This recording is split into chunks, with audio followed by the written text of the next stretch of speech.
For over a decade, the Chinese Communist Party has been butchering thousands of prisoners of conscience for their organs, one of the most horrific genocides in modern history. Doctors schedule an exact day that foreign patients get an organ, whereas in the US, it usually takes around 2 years to find a match.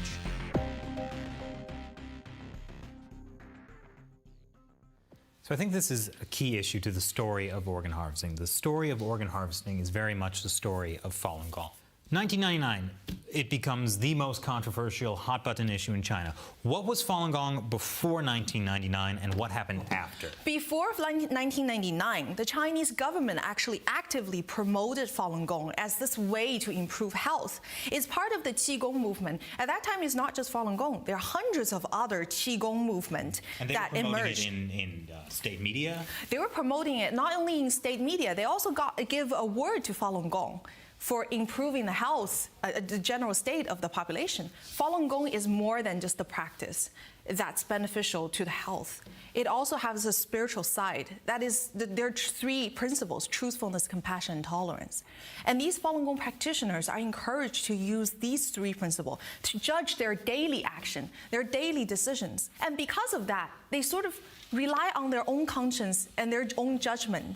They don't follow the communist propaganda anymore. And for communists, that's an ideological challenge. Well, so how do you go from a practice that is promoted, it helps people's health, it preaches the truth, compassion, tolerance, you're saying. How does it go from that to then becoming a cult? Too many people doing Falun Gong, and that's the numbers. So because of the spiritual vacuum after Cultural Revolution, Chinese people, they lost their tradition completely. They lost the spiritual side, belief, everything. And when Qigong exercise emerged, especially in Falun Gong, it became extremely popular. In the course of 7 years, there was 70 million to 100 million people practicing Falun Gong in China. The actual number, we don't know. It might be much higher than that. But because this popularity, 70 million to 100 million at that time in China is about 1/10 of Chinese population. If the Communist Party is going to persecute 1/10 of Chinese people, 1 out of 10 Chinese people, they need to turn the public opinion around. For people like us who live in the South, maybe some of us have never heard of Falun Gong before because we're not really tuned into that Qigong yoga movement thing anyway. I was a kid. That persecution, that propaganda on TV every day, in every level of media, really did the damage. And when the Western world first got to know Falun Gong, it was after the persecution started. I think we have to put this in the context of intolerance generally. I mean, if you wouldn't ask, what is it about Christianity that makes ISIS goes after Christians, or any of the other examples of religious intolerance? David, you can think that way, but that's not the way I thought about it. One of my main purposes in my book was to go out and actually find out what this was about, because that was not a satisfactory answer to me, to just say, well, maybe they're a cult, maybe they're not, and who knows, but they shouldn't be persecuted. No, I felt this is important to establish what this group is. And I mean, there's a simple definition that people can test for themselves and doesn't require some expert coming out and saying, well, this is the definition of a cult and this is how it works. It's like, that's very vague stuff. My parents were psychologists, trust me. This isn't an exact science. What we found, though, is real cults have angry people who've left. That's what you have. You have people who've left the thing and they hate it, it's consumed their lives, and they're mad as hell, and they can't stop telling the world about it. So if you go to Children of God's website, post Children of God, you will find dramatic stories. If you go to the Scientologist, you'll find incredible stuff. If you go to Divine Light Mission, you'll find these kinds of stories. You will not find this website for Falun Gong. You will find a Chinese government-sponsored website that hasn't been updated for years, okay? Because it's not real. It's astroturf. It's fake. The point is, there is real action. I know people who've left Falun Gong. I know practitioners who have no longer do the exercises. They don't strike me as particularly angry about it. They're still actually quite concerned about the human rights aspect.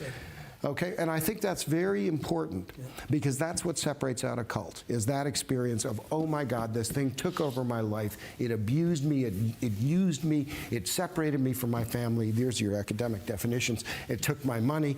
Those are the, and so there's a little bit of truth in the academic definitions, but the point is, Falun Gong doesn't meet that.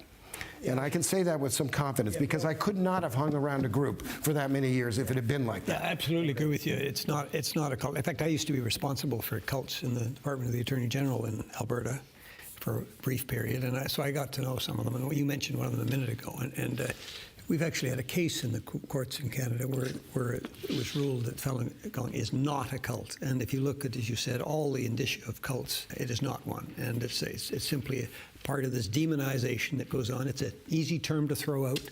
David and I have met Falun Gong practitioners in probably 50 countries. Or even more, maybe. Yeah. Okay. All walks of life, all ages, all backgrounds, all education. I've found them to be a wonderful group of people. Yeah, I mean, I wouldn't disagree with any of that. I mean, Falun Gong, first of all, it's not even an organization because it's a set of exercises with a spiritual foundation. Yeah. Everything's on the internet. You don't pay anything. You don't sign up to anything. You can start whenever you want. You can stop whenever you want. You don't even have to tell anybody you're doing it. You can. Their principles are very simple and ethical. And I mean, all of that is true. I still say, in terms of victimization, it doesn't matter. There is no excuse for killing anybody for their organs, no matter what you think of them. I think what the issue is, sorry, I didn't mean to make this point. This ties into exactly the problem with organ harvesting. Anastasia, everything you said about Falun Gong, I dismiss it because you're a Falun Gong practitioner. I don't believe a word you said. And everything you've heard, Falun Gong is not a cult. You've been told this by your interaction with Falun Gong. How do you deal with this just kind of broad dismissal? If we frame the whole debate in the terms that are set by the Communist Party, then you get into this kind of dead end where you're arguing whether or not Falun Gong is a cult. And it's just like this bizarre, just stupid line of argument. Of course it's not, first of all, but the only reason that would ever be even the terms in which it was discussed is because of this massive persecution. And the biggest thing that persecution did was turn something that wasn't even necessarily defined. And so it turned it into this disparate thing that you do into like a group. See, Jews are very familiar with this, okay? You know, I'm half Jewish, and David Matus is a Jew, and I think we're very familiar with this because all the years that we've been alive, we've gone to at least other countries or something, and people have said, yeah, you know, that Holocaust thing, you know, you guys must have done something. But this is true. So we're very used to this idea that people say, well, you know, that bad thing that happened to you, you kind of brought it on yourselves maybe a little bit. You know, I'm involved in human rights generally, and I see sometimes the instrumentalization of human rights accusations, and sometimes political opposition will accuse their opponents of human rights violations which are not real as a way of making a political point. So, I mean, one has to evaluate a human rights accusation and look at the evidence. And you're right, we can't just trust somebody, whether Falun Gong or not, simply because they say it. And I wouldn't dismiss somebody because they're Falun Gong. I wouldn't trust them because they're Falun Gong either. But most of our evidence, for the update, we have 2,400 footnotes.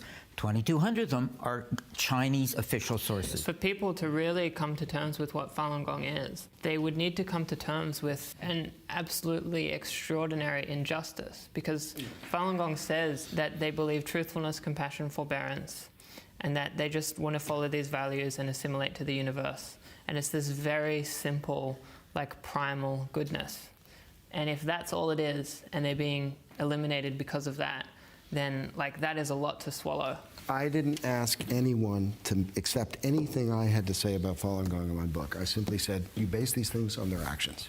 You can go through my book. You will not find violence, okay? The most violence you'll find is somebody cutting a wire and connecting it to another wire. And even a lot of practitioners were upset about that. It was very controversial within the practitioner community when they were cutting wires so they could transmit a different program over the Chinese airwaves. In fact, what I found living around Falun Gong was that they spend most of their time discussing ethical matters like this, and the agreements are pretty brisk. When a couple of years ago we were walking in a group of about 1,000 Falun Gong practitioners in Hong Kong, and there was this group called the Youth Care Society. What it really is a branch of the 610 office that harasses and shouts down. They tried to shout down you in Hong Kong recently, David. I would go like this to them when we walked by them. And a Falun Gong practitioner beside me said, don't do that, please. We don't do that kind of thing. So, and then the next time I saw these people, they would take the subway. They'd come up every 10 blocks, and the next time I saw them, one of the guys went like this to me. I have enormous respect for Falun Gong practitioners, the ones I've met around the world. But there's an enormous problem with this within the journalism community. Again, I hate to bring it back to journalism one more time. You know, I once met with a I think he was Reuters or AP, I don't want to remember. And I met with this guy in Hong Kong, and somebody said, oh, you should have a drink with him. I did. And he said, oh, yeah, I'm a China expert. I do China stories. And he said, the one thing I'll never do, though, is I'll never interview somebody from China who's got an agenda.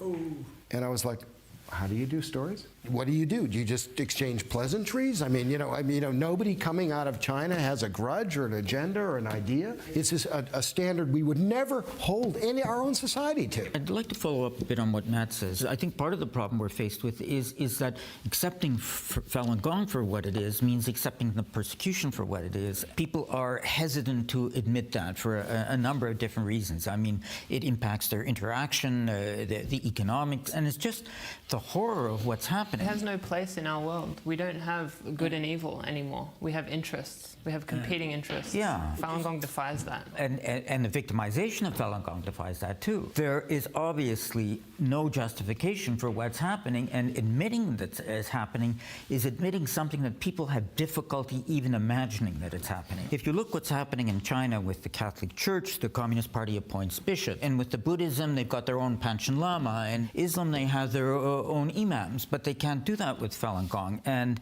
because they can't control them by appointing somebody who is the head of Falun Gong, the persecution is the only way out, which is to a certain extent explains the persecution, but also explains their strength, because the Falun Gong cannot be destroyed in that way by appointing somebody the communists decide to appoint as their head, because there is no head.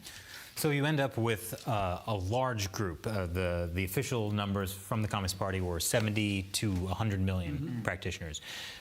Persecution begins 1999. You end up with a huge body of unnamed, unidentified people in the prisons and the labor camps that everyone else in society has backed away from.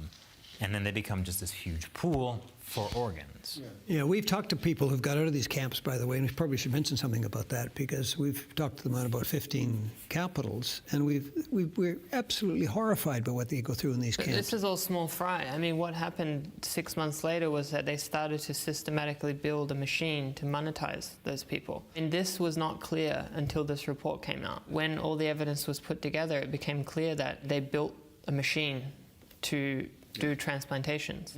So the reason the death count is so high now, is suspected to be so high, is because there's no other plausible source. Except House Christians, which we don't know enough about.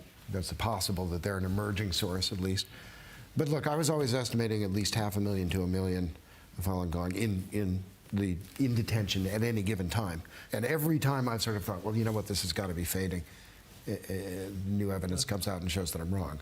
I think that's right, and I think this is an extraordinary machine, and it was also provincial. I mean, every province has gotten involved now. This is what we're seeing as a truly national, incentivized it. They turned a political persecution into also a commercial. A commercial killing business. And this is another facet of the update, the institutionalization of this killing. It's in the 5-year plans, it's in the budgets, it's in the grants, it's embedded into the system. The amount of awards these hospitals get individually is extraordinary. I mean, it's not just them bragging about, oh, I'm the #1 kidney hospital. No, they actually receive special awards. They proudly list them. They're competing for them. Matt, you had a point? Hospitals were rated for their advancedness on how many how many transplants they did. And it was a criteria for judging like how good a hospital is. So it was completely built into the system. Anastasia? Do the Chinese archive all these materials? They wipe them out the minute we look at them, then usually after we archive them. I have a strong belief that they do not actually archive these materials, that they're incredibly careless about them, that they wipe them out all the time. But they're also careless about them, fortunately, in a good way as well. They tend to throw them in the trash and then not delete the trash, if you follow me. It's something we've all done on a computer. A lot of the mistakes are very elemental. Well, the bottom line is we have no idea what their internal accounting mechanism is. Not exactly. We honestly don't know whether this was a centralized campaign to eliminate Falun Gong, or if it was simply creating the incentives and letting it rip. I think both actually can be going on at the same time. If the question is, will you ever find a kind of master plan, something labeled the final solution for Falun Gong? No, I doubt that document will ever emerge. And if it existed, it's probably gone. So what we have here is a massive persecution. Organ harvesting, which we may never know the full scope of, is still but one aspect of this persecution of this group. Research wasn't done to the same degree with their campaign of thought reform against Falun Gong, but it was similar in that an industry was created. Like there were specialist academics in how you brainwash Falun Gong practitioners effectively. They had like book series, and then that would be distributed to prisons. They had like experts in this. They had training programs for this. They had and prisons medals. got awards and so forth. Again, they were ranked and they got awards, and prisons boasted about being the #1 at transformation. We do have a better idea of what other victimization is going on, because the other victimization, a lot of the victims survive and they can talk about it, and about the torture and about the forced labor and the sleep deprivation and so on. But obviously with killing for their organs, they don't survive. So we don't have the same access to information.